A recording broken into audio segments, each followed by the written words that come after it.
ایران کے supreme leader آیت اللہ خامنائی کون ہیں؟ آیت اللہ خامنائی ایران کی سب سے طاقتور شخصیت ہیں اور تقریباً 40 برس سے اقتدار میں ہیں۔ وہ فوج سمیت تمام ریاستی اداروں پر کنٹرول رکھتے ہیں، عدلیہ، میڈیا اور یہاں تک کہ کون الیکشن لڑ سکتا ہے اس پر بھی۔ وقت کے ساتھ انہوں نے اپنے گرد وفادار حامیوں کا دائرہ قائم کر لیا ہے، جس کے باعث ان کے فیصلوں کو شاذ و نادر ہی چیلنج کیا جاتا ہے۔ اسلامی انقلابی گارڈ کور اور پولیس کے ذریعے جو براہ راست انہیں رپورٹ کرتی ہے، ایران میں مظاہروں کو عموماً تیزی سے کچل دیا جاتا ہے۔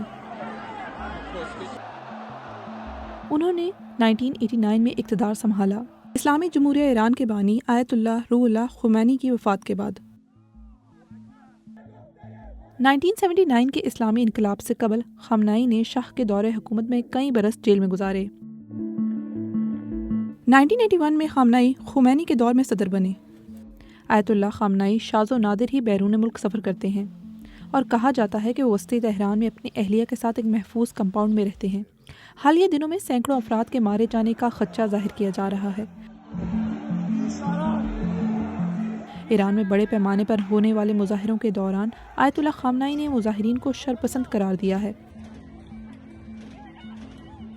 اور ان پر امریکی صدر کو خوش کرنے کی کوشش کا الزام لگایا ہے۔